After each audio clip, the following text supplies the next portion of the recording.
Good evening, and welcome to the 2020 SGA Presidential Debate, moderated by the Setonian and held in partnership with SGA and TLTC. Coming to you live from South Orange, I'm Nicolls Kerr, the news editor of the Setonian and the moderator of tonight's debate. Tonight will be the first and only 2020 SGA Presidential Debate between SGA at-large Senator Stefan Ferreira and Diplomacy Senator Julia Nicolls. In an effort to practice social distancing during the nationwide coronavirus outbreak, the candidates and I will be speaking to you remotely in an effort to practice social distancing. The debate will open with a 2-minute opening statement from each candidate, after which we will segue into the first round of questioning, which will consist of 5 questions that will be posed to both candidates. Both will get 2 minutes to respond. From that point, we will move into the second round of questions, which will consist of 5 individual questions per candidate. The responding candidate will get 2 minutes. Should the responding candidate mention their opponent, then their opponent will also be granted a 90-second rebuttal at my discretion. The ordering of responses to tonight's questions have been organized through a coin toss. Tonight's line of questioning was created by me and the editorial board only, and has not been shared with either candidate or their team. My role tonight will be to guide the discussion and to ensure that questions get answered. I'd now like to welcome our 2 candidates, Senator Stefan Ferreira and Senator Julia Nicolls. As determined by the coin toss, Senator Nicolls will now give her opening statement. Senator Nicolls, whenever you're ready. Hello, everyone. Thank you so much for tuning in here today. And thank you, Nick, for moderating, as well as Stefan for being here to have a constructive conversation here today. So ultimately, when it comes down to it, I have the experience and the knowledge to get initiatives done, whether it's serving a full term as freshman senator, now currently the diplomacy senator, and founding the Environmental Protection and Conservation Commission my freshman year. Shout out to Memes for that one. When it comes down to it as well, it's getting the work done. And one of our policies that I'm extremely excited to talk about is diversity and inclusion, and ultimately the lack of diversity amongst faculty here at Seton Hall. And one of the ways that we can combat this is by utilizing administrative office hours, which both the president and the provost promised during their faculty hiring process. And when it comes down to it as well, it's really important that we as SGA are holding administration accountable to the promises that they make to the community. And that's what we plan on doing in the executive board here. Furthermore, my entire team is really proud of the different policies that we have come up with today, and that each of these are not only promises and action plans, but they are more than just campaign slogans and different details to all of you. They are well thought out and well researched plans, and we take pride in that. As well, I'm also thankful to be running with an entire team here today of my vice president, my treasurer, my secretary, and we're running together because ultimately when it comes down to it, the president is just one portion of the executive board team of SGA. And we have to work together as an executive board alongside the administration to actually have productive change and productive conversation here at Seton Hall. So I'm ultimately looking forward to a really great conversation that we will be having, a really productive debate. And I really encourage you to check out all of the policies that we have on social media, on our website at Nicolls McGarry 2020. So I'm going to turn it over to my opponent, and I'm looking forward to this today. Thanks so much. Thank you, Senator Nicolls. Senator Ferreira, your 2-minute opening statement. Hey everyone, once again, my name is Stefan Ferreira, and it really is a pleasure to run to be your next student government president. Now, I'm not going to talk your ear off about the bills I may have passed, the titles I've made, or even the committees I worked for.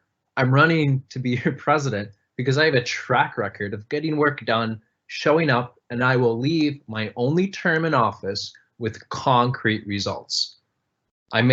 In my first term, I mean, seriously, I visited over 40 student organizations. That's right. I visited over 40 unique student organizations. I directed a 10-person research team to study shared governance. I represented every undergraduate students. That's right, over 6,000 undergraduates in the Strategic Planning Committee, where I worked with the Chief Financial Officer, the Executive Vice President, to ground our university's long-term strategic direction in the student experience. And I worked with a Chief Financial Officer, Stephen Graham, who I've worked with personally, to develop itemized cost tuition breakdowns and financial disclosure requests. And you know what? After visiting over 40 student organizations, I know for a fact that student government needs a shakeup. And you know what? I was a senator. I know it firsthand. And that's why I'm running to be your president. and why I'm asking for your honest vote. Every goal I share with you tonight have been goals I've already been working on since day one. I'm not a candidate who is going to make up issues to campaign, and I don't use them to ask for your vote. Every issue I'll bring up tonight are issues I've worked on in the past and are issues I'm going to complete in my first term. My promise to you is no empty promises. I'm here to actually get work done, and my extensive record, it speaks for itself. Thank you, Nick. Thank you, Senator Ferreira. So now we will move to our first question. So, candidates, according to survey data from the university, 74% of students support the mobile computing program in its current state. Additionally, 9% of respondents indicated that they would not have access to a computer or laptop at all without the mobile computing program. Both of you have come out strongly in favor, but neglected to raise the issue during the campaign. So, why of this program's elimination, and what would you say to students who support the program? Senator Ferreira, you may answer first. Thank you, Nick. You know, at the end of the day, our job is, you know, I may have an opinion that caters to my own needs, but here's the deal. My job is not to pass policy and advocate for my own opinions. I mean, there are 6,000 undergraduate students, and that's why I visited over 40 student organizations. It's not my job to pass bills and to pass policies and my own opinions. That's why I have always pulled students' opinions. I've always shown up and listened. And, you know, while my personal needs may not, in fact, be helped by the computing program, you know, I've worked with Stephen Graham, who now directs the transition. I have personal experience with working with Paul Fisher and with the department over the transition. So if, you know, when I'm president and I see an overwhelming amount of students who need the program to survive and to adequately engage in their education, that's no problem to me. I mean, I'm not going to be self-serving, and you know what I'm going to do? I'm going to listen, and I've listened since day one, and there's no reason I can't do it now. Thank you, Nick. All right, Senator Ferreira. I would just like to go back to that. One more point. You have about 1 minute left in your response if you'd like to go back to this. Would you like to express why you were in favor of this program's elimination initially? It's simple. My aunt had a laptop, Nick. And so at the end of the day, you know, if there are 73% of students, there's no reason why we can't adequately support one portion of the student body with one need and one portion with another need. That's simply not off the table, and that's something I'm willing to work for. But like I said, Nick, I would never, ever cater a policy in office to my own personal needs, because that's just not my style. I've showed up to over 40 student organizations. I've held town halls. I've surveyed students on my Instagram, and I can promise you to everyone watching, that's just not how it works. Thank you. All right. Thank you, Senator Ferreira. All right, Senator Nicolls, you have also come out in support of this program.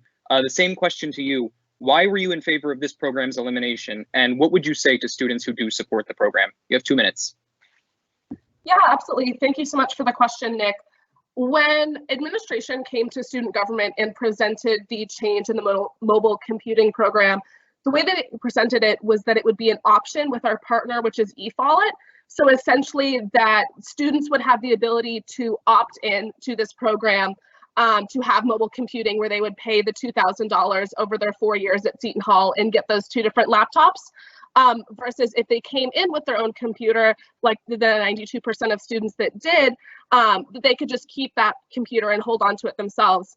Now, at least personally, I pay my way through college, so $2,000 in the grand scheme of my student loans is it's a big deal to me, and I take it seriously. So at least for myself, every dollar counts. And so if we can have the ability to have students opt in and out of that program at their own discretion and still have those resources of being able to have their laptop fixed on campus, being able to partner with eFollett and their different technological services, I think is a great option to have for students. Now, I think that Stefan and I can both agree on that we don't want to have policies that aren't accurately representative of what the student body needs. And at the same time, I also think it's important that every student here wants to have options. I don't think there's one blanket solution that's always going to benefit every single person on this campus. And that's one of the toughest jobs that, you know, we have as student government officials is, you know, being able to gauge what is beneficial and what might not be. But ultimately, some students like myself who, you know, do struggle to pay through college might want to, you know, have their own computer or maybe save money, buy a Chromebook with their money that will last them the whole 4 years. While other students like the benefit of having this mobile computing program and being able to have their laptop fixed on campus. These are great options that students can have. And I think when it comes down to it, it's options. Now, when the Setonian did release the article, it was very present. I had different people reaching out to me, and I'm very thankful for that opportunity and continue to do so. Thank you, everyone. Thank you, Senator Nicolls. Thank you. All right, on to our next question. So parking has long been an issue on Seton Hall's campus, and increasing parking space sizing is something that both of you have campaigned on. But this is an age-old campaign promise that students have heard time and time again. So why should students trust that I ones that will get this done? Senator Nicolls, I believe the question goes to you first. You have 2 minutes. Hey, Nick, could you repeat your question? You cut out a little bit for me on my end. Do you mind? Of course, yes. So parking has long been an issue on Seton Hall's campus, and increasing parking space sizing is something both of you have campaigned on. But this is an age-old campaign promise that students have heard time and time again with little ever delivered. So why should students trust that either of you are the ones who will be able to get this done? Yeah, absolutely. This is a really great question, and it's ultimately a difficult one to answer. I've seen every single presidential campaign that we've been here for, and even, you know, going back through the history books, this is one that is increasingly promised to students that we're going to increase these spaces, and it's difficult to accomplish. And what it comes down to is working with administration. And as well, right now we're in an interesting time where we have strategic planning, and it's in the execution phase. We also have a new provost coming on who will begin July 1, as well as a new president who has recently, you know, became president. So I think it comes down to working with administrators in a new way. And as well, I think one of the things that we've emphasized, you know, as a ticket and as a campaign is not only parking space sizes, but as well how we can be reducing the prices of parking passes here on the South Orange campus, as well at IHS. How we can be having cameras in the parking deck and on parking buildings, so that way we can decrease the amount of hit and runs that do happen on campus. Ultimately, when it comes down to it, parking space sizing is just a small part of the parking issue that we do have on campus. You know, the number of spots ultimately comes down to it as well. I know that there's a debate back and forth going on, oh, well, I'd rather have more parking spaces and, you know, tighter spaces, so there's more parking options. And then others say they'd want a decreasing in the number of parking spaces, but, you know, wider spots. It's difficult to go back and forth on, but ultimately we're going to continue to be advocating for the issues the best way that we can. And I know for myself, when it comes down to it as a student government official, we try our best to be representing the student body needs, and we work with administration over and over again to continue the work of what has been previously done with administration. A year in the grand scheme of things isn't that much time, especially when it comes down to enacting policies. So it just comes down to how we can be building off of each other, and how I can hopefully be building off of Rishi Shah's 2 terms as president and continue that same momentum. All right, great. Thank you, Senator Nicolls. Senator Ferreira, the question now goes to you. Why should students trust that either of you are the candidates who will be able to get this done? Your time starts now. Thank you, Nick. I appreciate it. And just to clarify, I've actually never campaigned to physically expand parking spaces because I don't believe Senator, that's... Yeah. Yep. Senator Ferreira, I would just like to point out that there were campaign signs in the parking lot that did say the spaces are too damn small. Would you like to clarify your position in that case?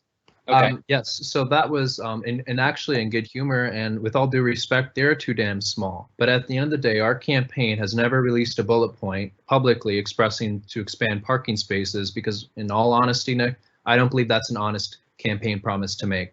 Though, of course, we're going to actively work on it. And frankly, honesty is our style.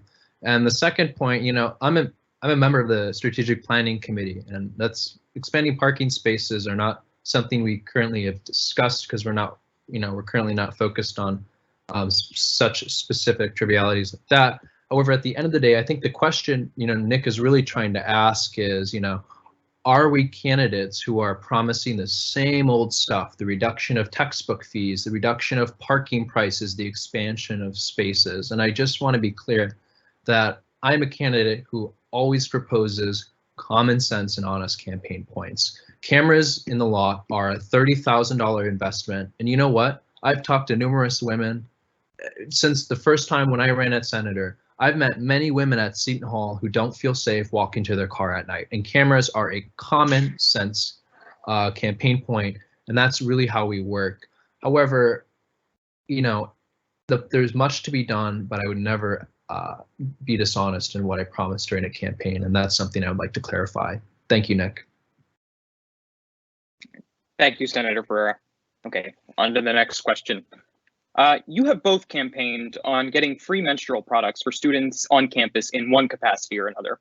You have also both been endorsed by Seton Hall's chapter of the Period Movement, an advocacy group that works on this issue. And at one point during your campaign, though, Senator Ferreira, you had your endorsement revoked because of your lack of a record on this issue. But Senator Nicolls, an analysis of your record did not show significant work on this issue. Are either of you the right candidate to accomplish this goal? Or the question goes to you first. To who? To you, Senator Ferreira. Oh, thank you, Nick. I appreciate it. Yeah, I saw that. So what I was aware of is that Period had reposted my Instagram post, my poster. I wasn't really actually aware that I was formally endorsed by them. So that message came a little bit as a surprise to myself, but you know, social media works in mysterious ways. However, what I can absolutely say is, you know, as a student, no matter your gender, your creed, your orientation, the place of origin, if one student has an issue, it's got to be everybody's issue, because we all call Seton Hall home. And if we want to talk about a record, Adam Verokwa and Essence, who are both, Adam is a year above a senior and Essence is currently a senior. They've worked with the Democratic Socialists to implement free feminine products already. And here's the deal. While I think there are complicated ways to do this, I'm willing as student government president to take money from our operational budget and buy boxes. And, you know, I can't do it because I'm a man, but I would literally personally deliver them to every bathroom on campus. It's not rocket science. We don't need fancy vending machines. Let's be on the record. I will take money out of the student government budget. I don't even need apparel, Nick. I'd rather not have apparel and rather buy free feminine products and put it in the bathrooms, because I think it is absolutely disgusting that this university in 2020 does not provide equitable feminine products for every student on campus. And that's on the record. Thank you, Nick. Thank you, Senator Ferreira. Senator Nicolls, the question now goes to you. Awesome, thank you so much. And I'm looking forward to providing some clarification. So I think when it comes down to it, I was a member of the Student Life Committee during my time as freshman senator. And for those who don't know, who aren't involved in student government, we openly have discussions about the different initiatives and goals that we are working on together, so we can learn from each other's mistakes, how we can move forward, who we should be talking with. And during this time, 2 other senators were working on providing free feminine hygiene products. And this was an initiative that lasted an entire year. Them working very hard to provide this on campus. And when I was involved in the Student Life Committee, I talked a lot with them about the struggles that they had, what was going through, what was not going through. And ultimately it came down to administration not necessarily wanting to pay for these free feminine products for the entire student body, as well as how they are accessed. So a difficulty that we were running into was how we can't necessarily have just baskets of feminine hygiene products in all of the bathrooms on campus, because students might just go and, you know, fill up a whole plastic bag with products and go, you know, see you later, I'm good for a while now, which is, you know, totally reasonable, which is why the way that we can work around this, because when we run into road barriers, we keep pushing forward. We don't just stop and you know, run into it. We keep going and we make sure we can work around it. We don't, you know, beat a dead horse, for lack of better words, and just try and do it over and over again. You know, we work around it. So one of the ways that we were able to combat this is by possibly having vending machines. We've done research into other universities as to see how we can best combat this. And ultimately that was a great solution that the 2 senators and my team, and in conjunction with Period Shu, who I'm in contact with their executive board very regularly, we've already begun conversations, and I've reached out to CPC, other organizations on campus, to make this a widespread issue. Thank you. Thank you, Senator Nicolls. Okay, our next question. You've both made your individual COVID-19 responses large parts of your campaign. You are also both sitting SGA senators as well. How come neither of you decided to come together and work through SGA to consolidate your responses to ensure that the best and most accurate information was reaching students in this unprecedented time of crisis? Senator Nicolls, I believe the question goes to you now. Could you repeat just one more time? Sorry, I think my Wi-Fi is just off a little bit. Of course, of course. So you have both made your individual COVID-19 responses large parts of your campaign. You are both also sitting SGA senators as well. How come neither of you came together and worked through SGA to consolidate your responses to ensure the best and most accurate information was reaching students during this unprecedented time of crisis? Your time starts now. Yeah, absolutely. I think that this is a really great question, and it's one that I always am always striving to be doing just as an individual in student government. And when it comes down to it, as student government officials, we're constantly being flooded with information from the different areas that we represent. So for me, it's diplomacy senators come to me with different issues that are pressing them. As someone involved in Greek life, I've had friends in my sororities, fraternities come to me saying, oh, these are issues that we represent. And I think that ultimately each of us represent different demographics, different areas of the student body, and different concerns are being brought to us. So for example, Stefan is an at-large senator, myself being a diplomacy senator. We represent different constituencies, and I'm always looking forward to collaboration and how we can be working together. But the solutions that we provide should always be constituency-based in where we are right now. However, I think that it is good to point out that we should always be collaborating and always be working together. And during the student government meetings that we've had over the past 2 weeks, it's come down to myself and Stefan asking questions to the current sitting president, President Shaw, and how we can be working with him. I know for myself, when I've been sending out emails to administrators, it's CCing him, CCing our advisor Colleen, and making sure that everyone is in the loop, considering I'm sure the other candidate can speak to this as well, just getting different information and how we can best provide that.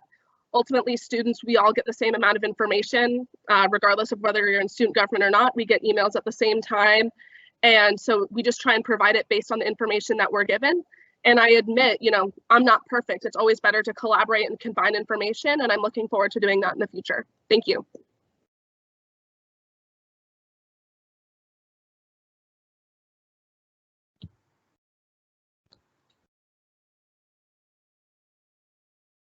Nick, your microphone is muted. Thank you. My mistake. Sorry, Senator Ferreira. The question goes to you now. We're all learning this as we go. Oh no, I completely get it. Tell me when you're ready. Please go ahead. Wonderful. Yep. Well, with all due respect, the last post I made about the coronavirus was over a week ago. But you know what?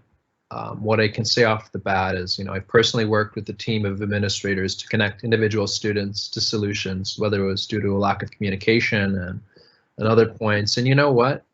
The university clinic during New Jersey's first national health crisis was only open 23% of the week during business hours. And I mean, Nick, do you get sick during business hours? I mean, it's absurd. And the point, I don't even think it was a campaign point.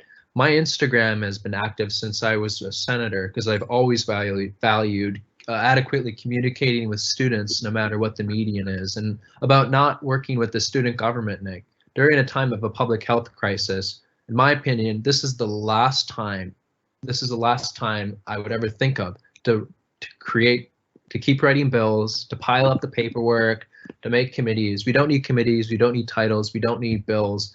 We need one-on-one communication, which is what I do through my Instagram, and we need student advocates connecting individual students to administrators to solve the problems that they face as a student at Seton Hall due to this unprecedented health crisis. Thank you very much, Nick. Thank you, Senator Ferreira. So, diversity has also been an issue that both of you have campaigned on, and both of you have discussed introducing diversity roles within your respective presidential and SGA cabinets.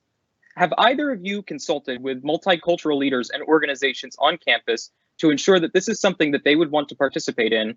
And what would you say to those who worry that this could be just performative diversity? Senator Ferreira, the question goes to you first. Thank you, Nick, and I appreciate the question, but let's get this straight before we even start. Diversity and inclusion, Nick, it can't be a buzzword, and I mean it. It can't be something you do to engage with stakeholders, and I can tell you right now that's not something I've done during the campaign. You know, it's really something you got to practice personally. Like I said, I visited over 40 student organizations in my first term with every political, cultural, and religious background, because when you make decisions about diversity, you don't make it from one person. You have to physically show up and listen, and that's what I've done since day one. And about specifically consulting diverse groups, you know, it's something I've practiced. When Pride, our school's first LGBTQ club, needed a temporary treasurer, I stepped in. When students were the victims of an alleged assault and the victims of alleged hate speech, I showed up to the dean's office and made sure the professor's punitive actions were followed through on. And while I do intend on creating a diversity and inclusion officer in the cabinet, I did so over the course of my first term because I visited 40 student organizations personally, and I've engaged and I've talked with stakeholders from day one. And I can assure you and everyone watching, like I've said before, I don't make decisions unless I've already engaged with the people they affect, because in fact, that's not good government, and it's certainly not good student government. Thank you, Nick. Thank you, Senator Ferreira. Senator Nicolls, the question now goes to you. Thanks so much, Nick. When it comes to diversity and inclusion, this is something that I do take very seriously, considering I want to have conversations about these issues and how we can combat them. For example, before the campaign process even began and I was discussing and looking at these policies and making sure that they were airtight, I met with Taylor Newkirk, who's the president of BSU and was involved in the Concern 44 movement here at Seton Hall, to make sure that I was accurately representing students' needs on campus. And of course, this is just one person, but obviously this wasn't something that I was extremely involved in, and I don't want to make claims that I represent a group where I'm involved when I'm not. So I met with her and went over the different policies, whether it's faculty hiring, as I mentioned in my opening, and making sure, you know, how can we combat this? Is this realistic? And getting opinions from other students, because I'm just one person ultimately. And going over Title IX auditing and how we can hold that accountable to the administration, considering they promised that over a year ago when it was requested by Concern 44. As well, how we can have different liaisons within the SGA Presidential Cabinet to different diversity orgs on campus. And this was something she was really in favor of. And I've had conversations with multiple people on campus as to how we can continuously be doing better. I like to have conversations about with my policies with anyone who wants to listen. How can I improve? How can I do better? Nothing's airtight. And I want to do the best that I absolutely can to be a voice for all students on campus. And if I don't understand your experience, if I don't understand what you go through, I want to. I want to continue to be learning and to be doing better on these different policies, which is why I've consulted people, which is why I've actually had conversations about these policies and not just, you know, shown up. We talk about it. We go into detail. You know, what can I do better on? What specifically am I not doing well enough at? And it's ultimately a really important and necessary conversation to not only be having, you know, before campaigning, during campaigning, you know, but the entire year. So thank you very much. And, you know, I look forward, if you have any questions or concerns, reach out to me. Senator Nicolls. You know, thank you very much. Nick, may I weigh in? Texture. Yes, Senator Ferreira, I'll give you a 90-second rebuttal. Okay, so I'm not live, Nick. Oh, you are now, yes. Yeah. Thank you, Nick. My opponent just brought up the Concern 44. She name dropped Taylor Newkirk, and I just want to say that you got to be genuine. When the Concern 44 was camped up in President's Hall, I personally made sure as a freshman I was there to get their side of the story. I showed up in person, and I can say I personally never seen my opponent at a Black Caucus meeting or a BSU event, because you know what? When I visited 40 student organizations, I made it a point to show up and listen. You know, I'm going to be honest with you. You know, the Black Student Union puts on some of the best events on our campus, and though I may not be able to engage in that club as a stakeholder, I find it valuable to show up and listen, and that's what I've done time and time again. So when I make promises about diversity and inclusion, I can do it because I showed up to the event. Thank you, Nick. Nick, do you mind if or is there no like dual rebuttal as well? Yeah, Senator Nicolls, we can have a conversation here. I'll give you a 90-second rebuttal as well. Okay, thank you so much. When I've had conversations with different people on campus, I think that it's important to, yes, be a consistent participant, but it's more than just showing up to a student organization for like 30 minutes to check it off your list. It's more or less conversations that we can continually be having with different students on campus and how we can improve and, continuously be learning. As well, I don't make any claims that I am perfect or that I understand everyone's student experience here on campus. Throughout the last year, I've served the role as diplomacy senator within student government, and that's the role that I serve. I haven't been campaigning or preparing, to be president for the last year. I've been fulfilling the roles and duties that I do have within student government, and I do take that very, very seriously. And I don't mean for that to come off as disingenuous. I don't do things just for campaigning, and I don't do that as well. I think it's important moving forward to continually always be having productive conversations and to be continuously learning and growing moving forward. Thank you. Thank you, Senator Nicolls. All right, so we'll move on to the individual portions of the questions. And as determined by our previous coin toss, Senator Nicolls, since you technically answered the question last, the first individual question will now go to you, and you will have 2 minutes to respond.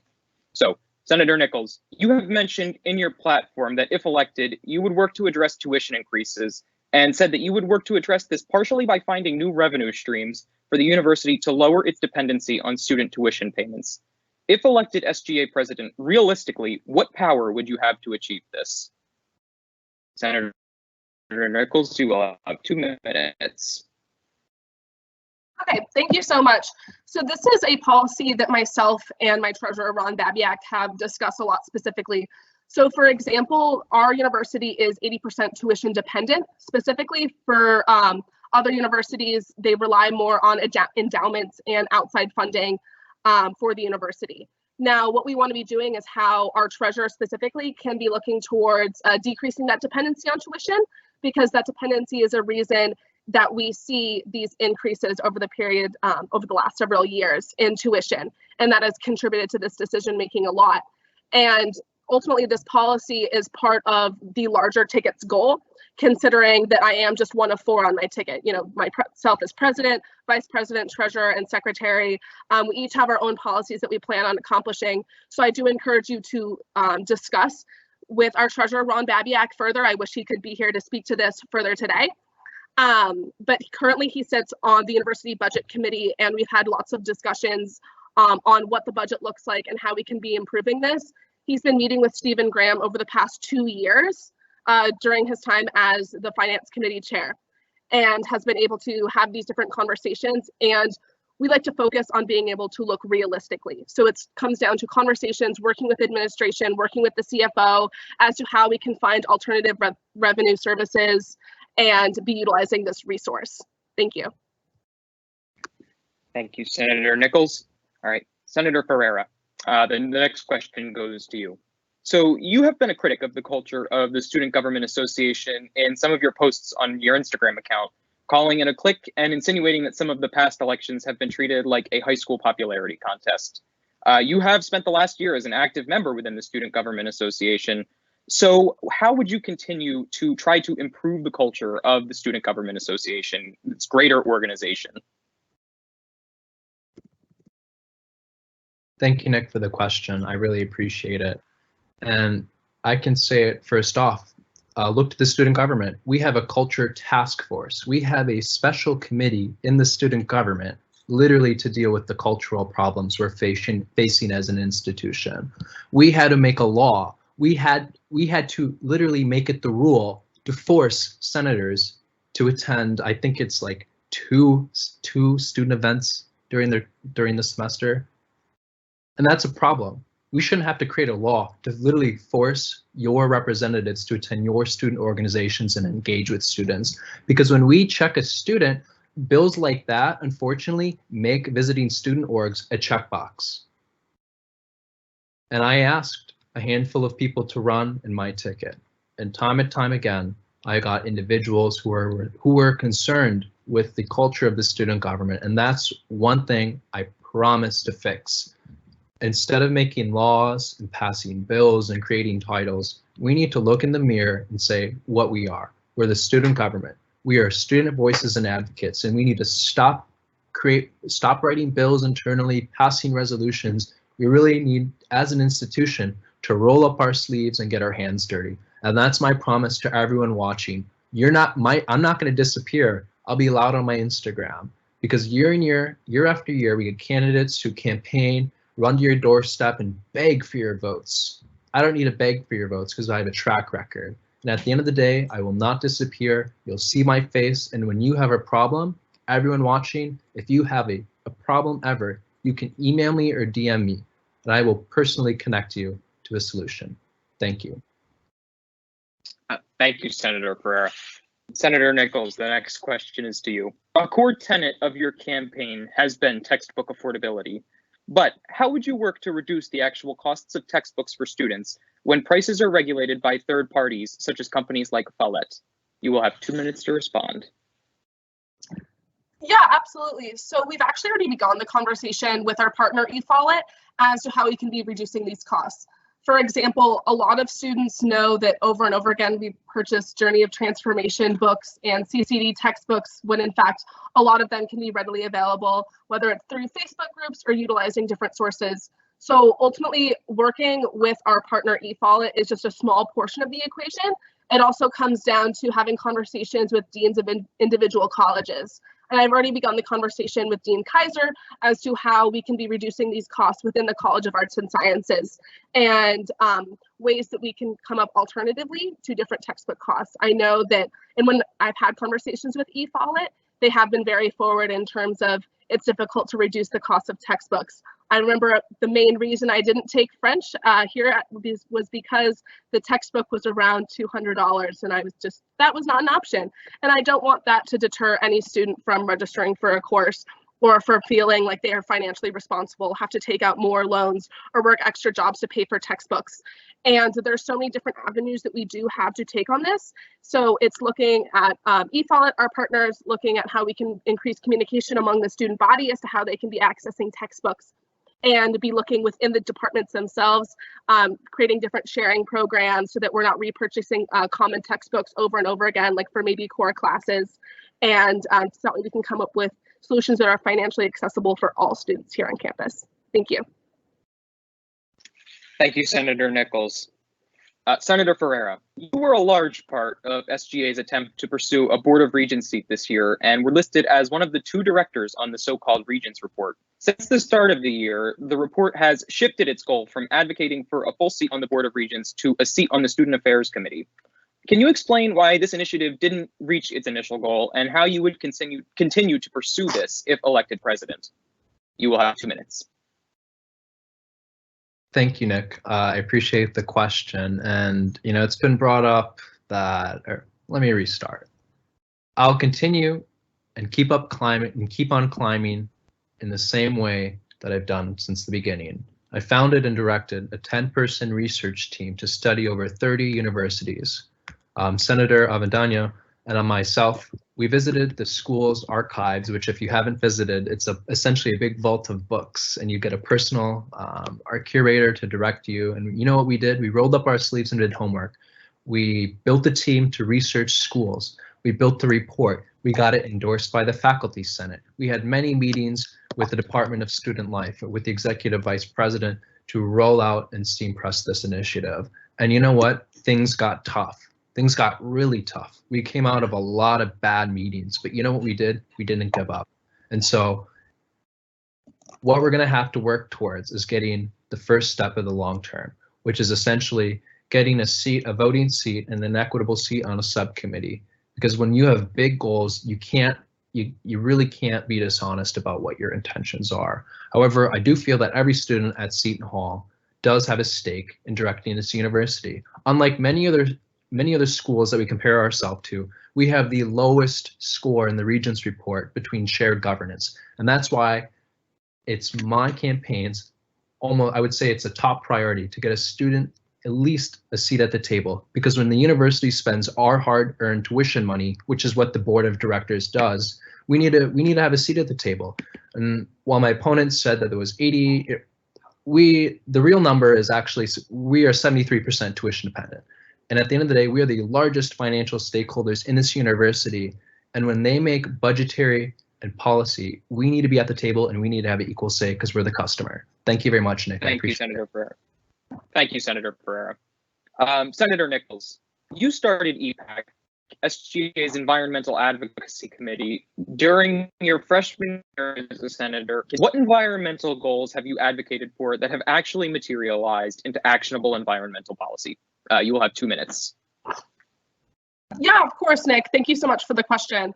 So goals, so just for those who don't know, the Environmental Protection and Conservation Commission is an executive agency within the Student Government Association. And to provide some history, prior to EPAC, there was Blue Goes Green, which was an ad hoc committee commissioned by SGA's 2018 Vice President, Violet Reed. And this was a continuation of the work that she had done, just in more permanent form, considering EPAC is now written into SGA's bylaws.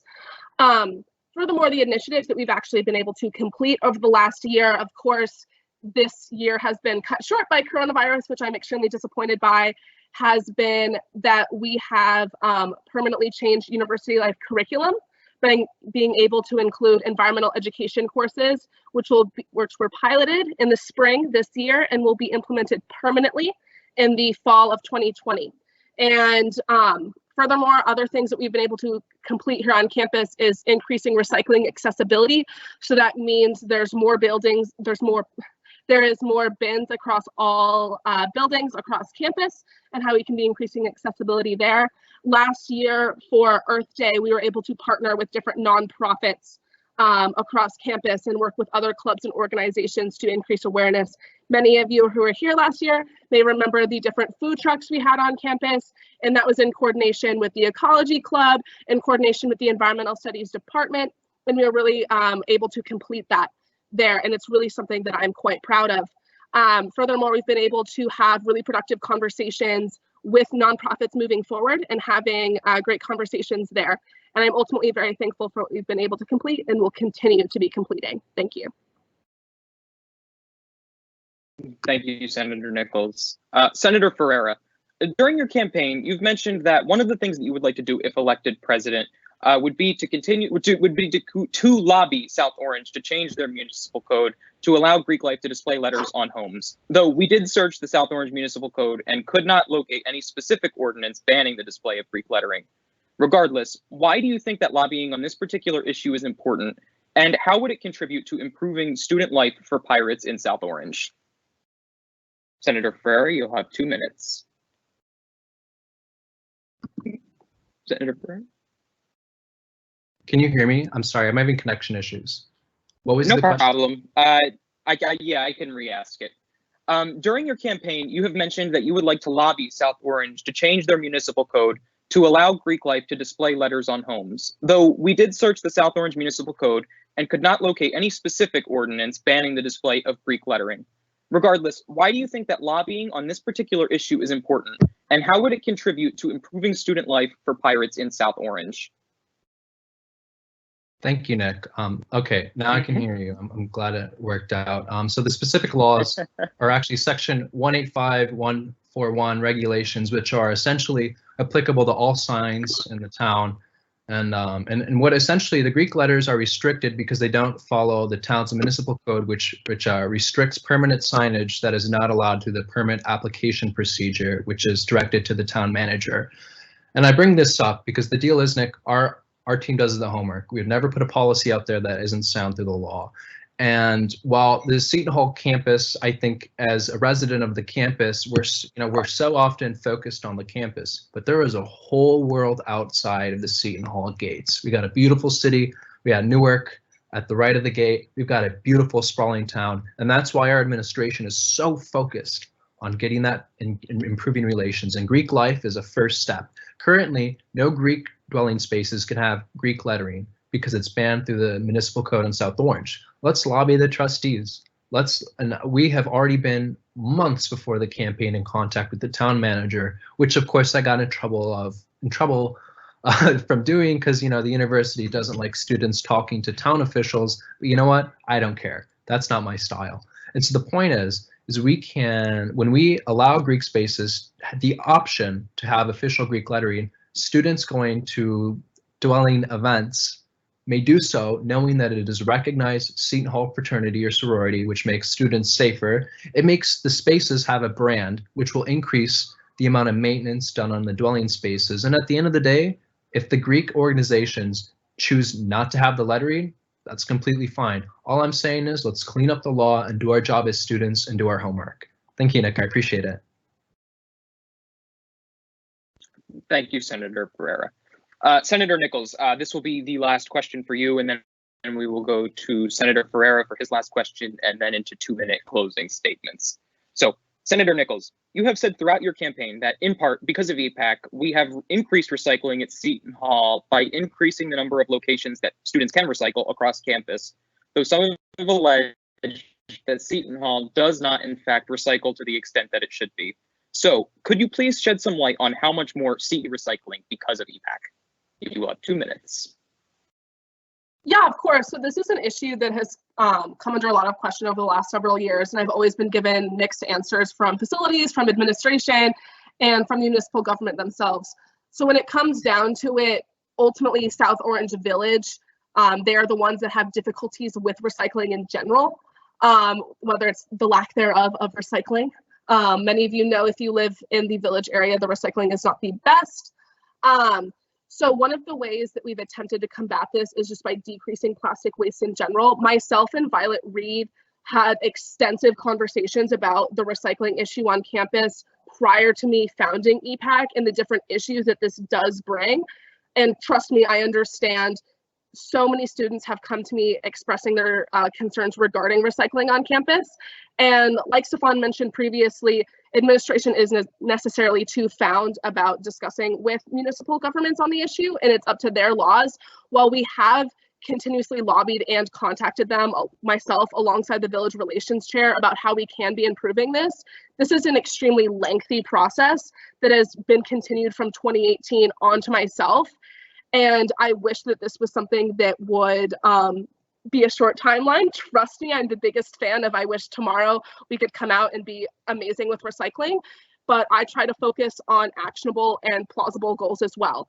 So one of the ways we've been able to combat this is by decreasing plastic waste and having a discount at Dunkin' Donuts and at the different restaurants or the different cafes that we have on campus to decrease plastic there, how we can be decreasing plastic in GDS and in the CAF and decreasing plastic cups, swapping them for reusable ones as well. So it's just recycling is a piece of the puzzle, and ultimately I work as hard as I can frequently to make sure that we can be decreasing this. And as a student, it's something I really do want to continue to work on during my time as president. Thank you, Senator Nicolls. Senator Ferreira, you have something you'd like to say? Do I say that one more time? May I respond, please? Yes, you may have a 90-second rebuttal. Okay. First of all, Julia, I really do commend you for all the effort you've taken to reduce our carbon footprint. And this is, an issue every student should have a stake in, and that's why our campaign has worked on it. But before I even go on, let me clarify something for everyone watching. I think Nick's question was a little dodged. Let me clarify it for everyone. Julia, you mentioned on your website and Instagram that your primary success in EPAC was, quote, implementing and increasing recycling in the library at Seton Hall.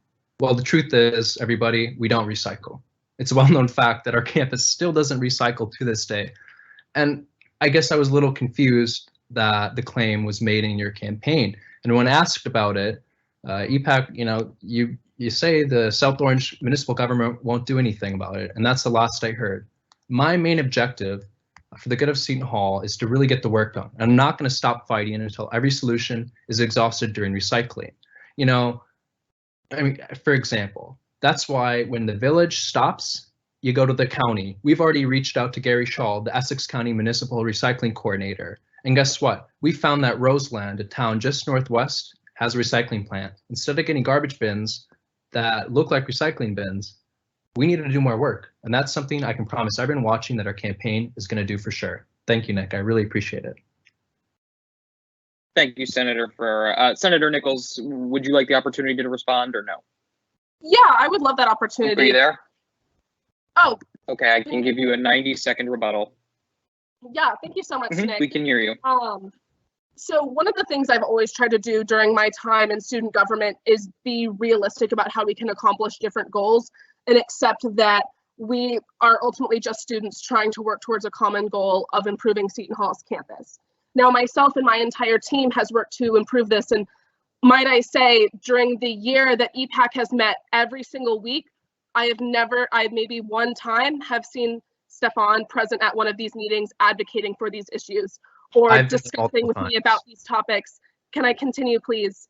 And while I advocate for anyone who wants to improve Seton Hall's environmental state on campus, and I encourage everyone to be taking a stance on this regardless. And I think that it is great that it has become a widely accepted campaign goal of all of us.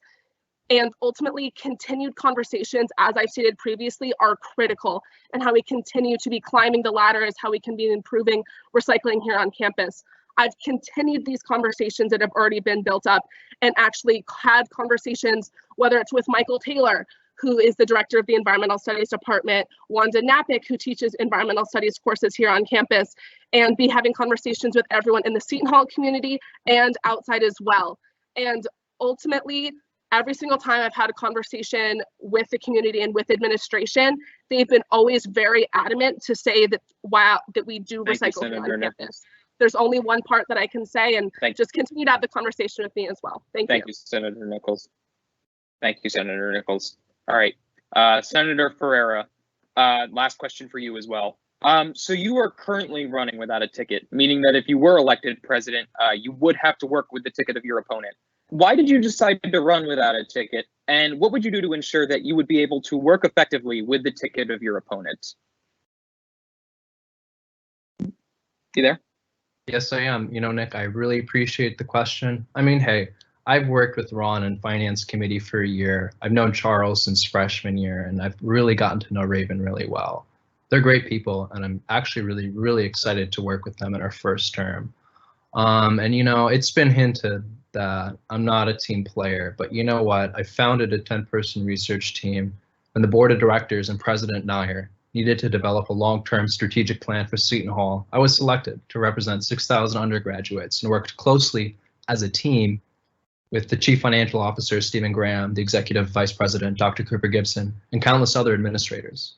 In my first term alone, I've also visited 40 student organizations and worked in the student government as a team to better and more adequately represent these people.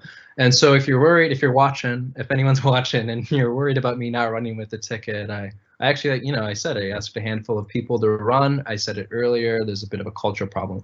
But let me promise everyone watching that I've worked with your ticket before. I've worked with Ron in Finance Committee, and I actually am really excited to work forward with your ticket. Julia, you have a great ticket. And I'm really, really excited that you chose extremely qualified and hardworking people, because I know no matter what happens in the election, I know things are going to get done, and I'm so excited to work with your ticket, Julia. Thank you so much. Thank you, Senator Ferreira. So we will now move into the portion of closing statements. So Senator Ferreira, I believe you will go first for closing statements due to the result of the coin toss. Your time can start whenever you're ready. Thank you, Nick. I appreciate it. Well, what I can say to anyone who's still here, I just want to stop, take a breath, and I thank you for listening to what we had to say.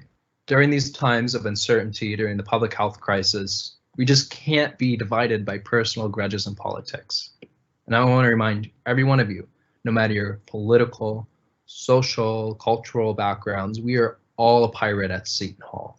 Every one of us is an equal student.